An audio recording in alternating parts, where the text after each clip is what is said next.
Association के अध्यक्ष के द्वारा दरभंगा शहरी विधानसभा के संकल्प का बीड़ा उठाने वाले अगले माह हो रहे विधानसभा चुनाव में पब्लिक स्कूल एसोसिएशन भी उतारेगा अपना उम्मीदवार।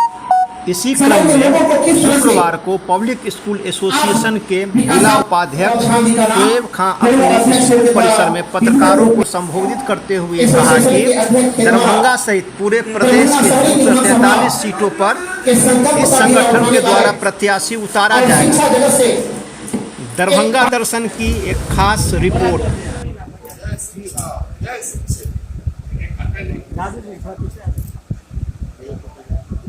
और से बोलिए जय श्री राम।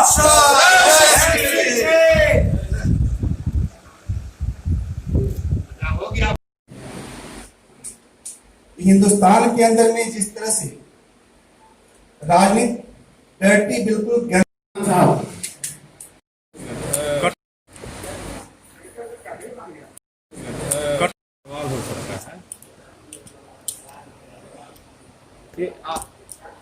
एक गैर राजनीतिक मंच है जिसकी तरफ से आप राजनीति में प्रवेश कर रहे हैं। तो सबसे पहले ये कि शिक्षा के क्षेत्र में आप लोग हैं, क्या ज़रूरत पड़ी कि राजनीति में जाना है, क्या उद्देश्य है, मकसद क्या है? देखिए, उद्देश्य ये है कि जब कभी अन्याय होता है, जब कभी कुछ ऐसा गलत होता है और लोगों को इसका एहसास नहीं होता है, और एहसास होता है तो वो चुप होते हैं, तब कहीं ना कहीं जो शिक्षाविद होते हैं, जो क्वालिफाइड लोग होते हैं, जो बुद्धिजीवी समाज होती है, उस समाज को मजबूरन उठना पड़ता है। आज मुझे हम सबों को ये उठने का एक मजबूरी हुआ है कि लगता है कि अब जो है धीरे धीरे आने वाले वक्त में भी जो है हमारा समाज वो और दूषित होगा, हमारा जो शहर है वो और दूषित होगा। ये लोग कोई भी काम, कंक्रीट काम नहीं कर पाते हैं, इनके पास कोई विज़न नहीं है, ऐसा लगता है मुझे।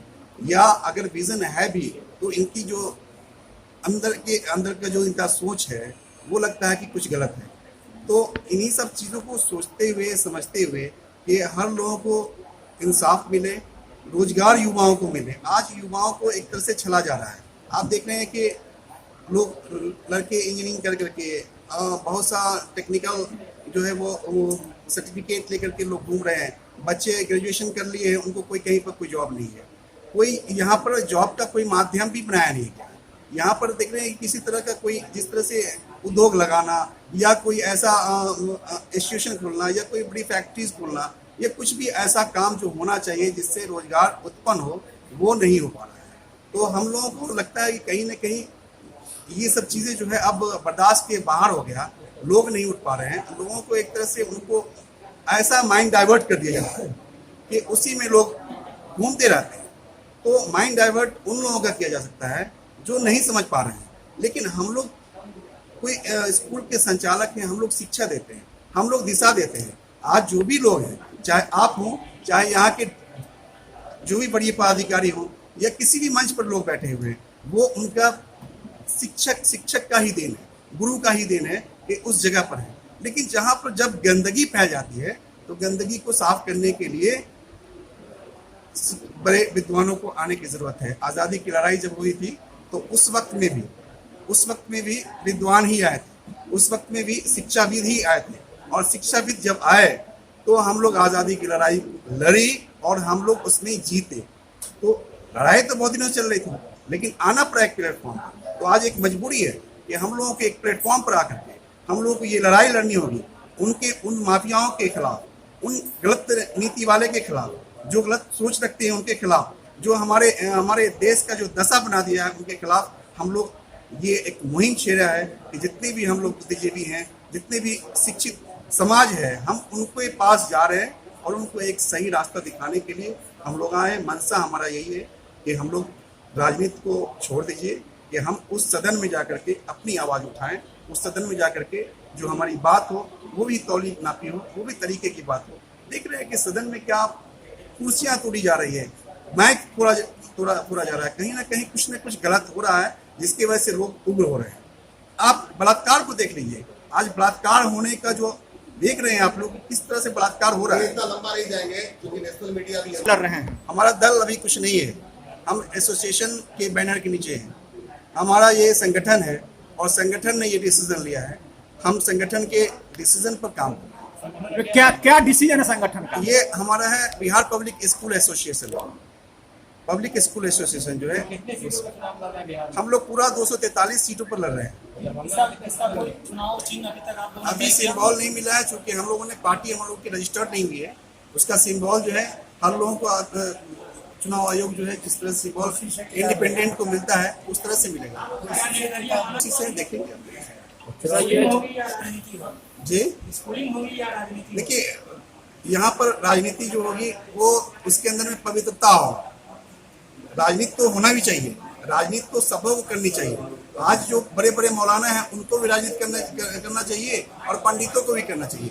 अगर हम किसी गरीब का, किसी मजलूम का आवाज उठाते हैं, आपके हक, आपके अधिकार का आवाज उठाते हैं।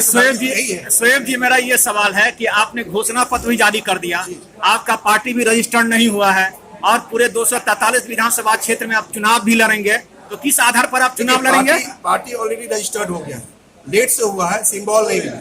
पार्टी जो है वो रजिस्टर्ड है लेकिन लेट हो गया, इसकी वजह से सिंबल नहीं मिल पाया। अच्छा, एक सवाल और आपसे कि आपने घोषणा पत्र में ये नहीं जिक्र किया है, अपने भाषण में भी आपने नहीं कहा है कि ये लगातार जो कोरोना महामारी फैला है पूरे विश्व में, उसमें अगर ज्यादा पीड़ित हुए हैं तो वो अभिभावक ही पीड़ित हुए हैं और उनकी चर्चा आपने नहीं की है। एक मैंने मेरा सवाल मेरी पूरी सुन लीजिए। मेरा आपने ये नहीं कहा है कि उनकी फीस माफ होगी या नहीं होगी, जो फीस लग रहा है स्कूल में उसका क्या होगा?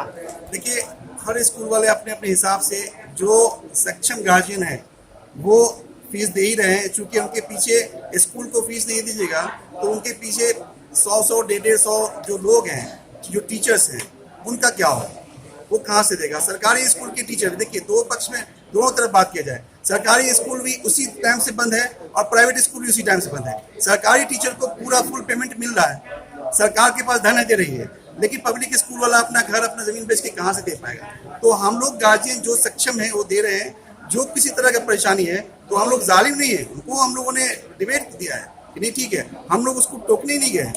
उन लोगों को ये कहा कि ठीक है अपनी इच्छा के हिसाब से आइए, लेकिन जो समझदार हैं जानते हैं कि आखिर फीस नहीं देंगे तो ये इतना बड़ा चीज, ये सारा कुछ है वो चलेगा कैसे? हमारा बस का 1 रुपया फी नहीं लेते हैं, लेकिन नहीं लेते हैं तो हम तो सारा कुछ दे रहे हैं। गवर्नमेंट हमसे टैक्स ले रही है, टैक्स पर फाइन ले रही है जोड़ करके।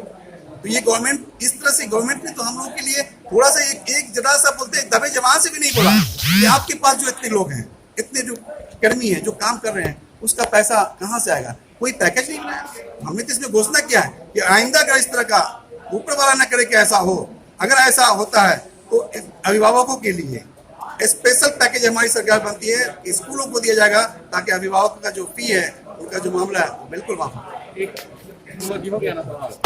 ये आपने अभी जो कहा कि हम रोजगार देंगे, बेरोजगार नहीं हुआ, तकरीबन यही बातें कह के भाजपा भी आई थी, कांग्रेस भी आई थी, राजद, जदयू, सारे लोग आते हैं। आप ये बताइए कि विजन क्या है? रोजगार कहाँ से देंगे, कहाँ से क्रिएट होगा? जब सारे रोजगार खत्म किए जा रहे हैं तो ये क्रिएट कहाँ से करेंगे, आप ये बताइए। देखिए, रोजगार होगा जब हमारे यहाँ प्रोडक्शन होगा, जब लघु उद्योग जो है हमारा, उस पर उसको बढ़ावा दिया जाएगा, कुटीर उद्योग को बढ़ावा दिया जाएगा। हमारे यहाँ बड़े बड़े प्लांट्स लगेंगे तो नो डाउट रोजगार वहाँ से उत्पन्न होना शुरू हो जाएगा। हम प्रोडक्शन जो हम चीज जो बाहर से मंगा रहे हैं, जो चीज दूसरी जगह हो रहा है, मिथिलांचल की इस धरती पर होगा, दरभंगा की इस धरती पर होगा, बिहार के हर जगह पर होगा। तो इस तरह से स्कूल जो हम लोग आज स्कूल चला रहे हैं, मैंने फैक्ट्री भी डाला ताकि वहां से रोजगार हो। आज फैक्ट्री में भी रोजगार है, हमने और दूसरे क्षेत्र में भी काम करना शुरू किया ताकि वहां से रोजगार हो। रोजगार पैदा करने की जरूरत है और इसके लिए विजन की जरूरत है, सोच की।